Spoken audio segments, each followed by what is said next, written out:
और लिखा है काशी में जा करके। तो जरा सुनिए बड़े ध्यान से, बोलो। पूछा गया, बोलो। तुलसी कहत बुझाई, कर्मा धर्मा सब सुनो। अब इन्होंने रब पूछा कि भाई हम कहाँ के रहने वाले हैं, हमारा मालिक कौन है। जब सत्संग सुनते सुनते सुनते सुनते जब इतनी प्रखर, इतनी मतलब विवेक बुद्धि आई, तो पूछते हैं कर्मा धर्मा जैन, कह रहे स्वामी हम कहाँ के रहने वाले, कैसे आए, आपकी दया कृपा हो जाए तो थोड़ा सा सुना दीजिए। तो वो बता रहे समझा के, पहले बुझा करके बता रहे। बुझाने का मतलब है दिखाना, वो दिखा के बता रहे, ऐसे नहीं कैसे बता रहे। बोलो। आगे कहूँ लखाई, मुक्ति विधि दर्शाई। कहते हैं कि भाई मैं तुमको ये बताऊंगा कि आगे जो रास्ता चल रहे हो तो आगे क्या है, कि मुक्ति कहाँ होती है। लोग तो मुक्ति मुक्ति करते हैं, मुक्ति का कोई स्थान स्वर्ग वैकुंठ में तो है नहीं, ईश्वर के लोक में तो वहाँ है नहीं, और ब्रह्म के भी लोक में नहीं, ना ब्रह्म स्थान पर। कहते हैं कि भाई मुक्ति भी दर्शाऊंगा और लखाऊंगा। लगाने का मतलब दिखाऊंगा, देखिए मुक्ति है। कर्मा धर्मा तू चिंता क्यों करता, मुक्ति तुझे दिखाऊंगा, लखाऊंगा, बताऊंगा तुझको मुक्ति कैसे प्राप्त की जाती है, कैसे देखी जाती है, और कहाँ मुक्ति जीवों को मिलती है। सुनते जिस मुक्ति स्थान पर पहुंचती वो कहाँ है, ये गोस्वामी महाराज उन जैनियों को बहुत विधि विधान के साथ समझा रहे। बोलो। कहे तुलसी सोने अगम संदेशा, आदि अंत दर्शाऊं देशा। अब गोस्वामी जी महाराज कहते हुए रहते तो हम जमीन पर है, या अबे यहाँ मतलब अंत हो गया, और वहाँ आद है, और वहाँ आद है, यहाँ अंत हो गया। कहते अब तू रहते तो हम यहाँ पर है, तो मैं यहाँ से वहाँ तक सब तुझे बताता हूँ, दर्शाता हूँ तुझको। और फिर यह है कि तुझको जब ये दर्शाऊंगा, बताऊंगा, तुझे लिखाऊंगा भी, दिखाऊंगा, क्योंकि वो दिखाने की बात है कि दिखाऊंगा तुझको। अब तू सुन उसको अच्छी तरह से, चेत करके सुन, जाग करके, सो के मत सुनना। बोलो। जब नहीं प्रथम रहे एक पुरुष नामा, चौथे पद के पार। अब वो गोस्वामी जी महाराज इशारा करते हैं जिन्हों से कि देखो भाई, कर्म धर्म पहले एक था, वो पुरुष का नाम था, उसका नाम ही अनाम है, अब भी उसका नाम एक ही था। और कहते हैं था कहाँ, चौथे पद के पार। चौथा पद सतलोक, कहते हैं उसके पार था, वो अनाम धाम एक था। पहले तो चौथा पद भी नहीं था, और ये जब चौथा पद नहीं था तो यहाँ तो कुछ होगा ही नहीं, पहले तो वही था। लेकिन वो बता रहे कि देख यहाँ रहते हो तो मैं बताता हूँ कि भाई वो अनाम एक था, लेकिन वो चौथे पद के पार है।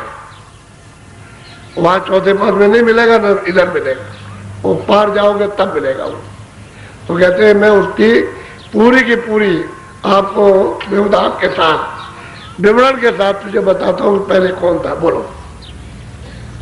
जब नहीं रहे गगन बाकाशा, चंदा सूरज नहीं प्रकाश। कहते हैं भाई देख, कर्मा धर्मा, ये सूरज, ये चांद, ये तारे, ये जमीन, ये मतलब जल, ये मतलब ये है कि आपके वायु, ये अग्नि, कहते हैं वहां ये कुछ नहीं था, कुछ यहाँ कुछ नहीं था, कोई चीज यहाँ थी नहीं।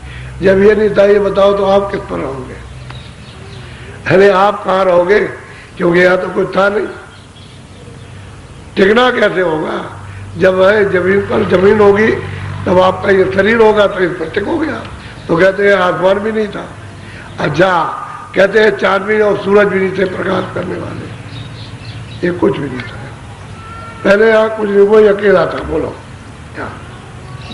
धरती अग्नि न पवन निवासा, पानी जग रहे नहीं बासा। कहते जगत में कोई पशु पंछी कीड़े मकोड़े, जब जल नहीं था, थल नहीं था, ये कुछ भी नहीं था। कहते कोई नहीं था, न कोई जंगल, न कोई पहाड़ थे, कहते कुछ था ही नहीं।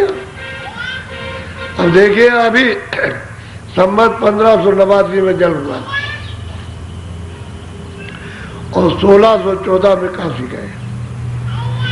अभी तो इन्होंने लिखा ही, और कोई ज्यादा दिन की बात थोड़ी है, थोड़े दिनों के बाद 2 पीढ़ियां खत्म हो जाए, लो समय आ गया। और क्या? तो कहते हैं कि पहले कुछ भी नहीं था यहाँ कुछ था ही नहीं। बोलो। पिंड ब्रह्मांड न लोक नहीं होई, और अलोक विधि नहीं सो। अब गोस्वामी जी महाराज कहते हैं देखो, कर्मा धर्मा ये शरीर नहीं था, अन्य लोक नहीं था, और ब्रह्मांड लोक नहीं था। कहते हैं कुछ नहीं था। जब ये नहीं होगा तो वो अन्य और मतलब ब्रह्मांड कहां से आ जाएगा?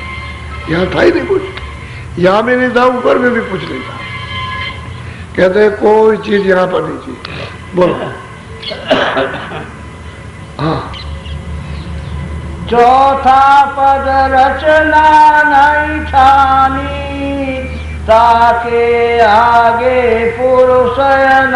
अब वो कहते हैं गोस्वामी जी महाराज देख, कर्म धर्म चौथे लोक की जो सतलोक है, कहते हैं उसकी भी रचना, अरे उनकी मौज नहीं, उस वक्त रचना नहीं की थी लोग। तो चौथे पद के पार अनामी, तो कहते हैं पहले वो अनामी था, चौथे पद की भी रचना नहीं हुई थी। सतलोक की भी रचना ही, जहाँ सत्पुरुष है उनकी भी रचना नहीं हुई। तो यहाँ तो कुछ होने वाला नहीं। क्यों कि ये तो सब कुछ इतना भी हुआ, ये तो सतलोक से सब कुछ हुआ, ऊपर से तो हुआ नहीं। तो कहते हैं सतलोक भी नहीं था, कहते हैं वो सत्पुरुष भी नहीं थे, उसकी भी रचना का कोई मतलब निजाम नहीं था, कि मौज ही नहीं थी, उस वक्त रचना ही नहीं उन्होंने की थी। वो तो अनामी थे सब। बोलो। तासुलहर सत साहिब भयऊ, सत्य नाम संतन ने। अब कहते हैं कि जब उस अनामी पुरुष की मौज हुई तो उनकी हिलोर से, उनकी मौज से, कहते हैं सतनाम, यानी सत्पुरुष जिनका नाम सतनाम है, वो उन्होंने स्थापित किया। अनामी पुरुष की मौत से ही सत्पुरुष, वो सत्य देश में, सतलोक में, सचखंड में, वहां उन्होंने उनको स्थापित किया। उनके पहले तो वहां भी नहीं था, और नीचे तो कुछ होता ही नहीं। कहते हैं कि रचना उसी अनामी पुरुष की ही मौज इच्छा से हुई, उनकी लोर से अब शुरू होगी। बोलो। या की विधि विधि गति गाई, बिन सत्संग नहीं दर्शन। कहते हैं कि भाई जब तक सत्संग नहीं मिलेगा उन महापुरुषों का, जो वहां आते और जाते हैं, जिनको पूरा ज्ञान प्राप्त हो गया, कहते हैं कि जब सत्संग नहीं मिलेगा तो वो बेचारे किसी को अगर सत्संग मिल जाए तो ये पूरी विधि, उसकी गति, उसकी पहुंच, उसका विस्तार, यानी किस तरह से हुआ है और कब था,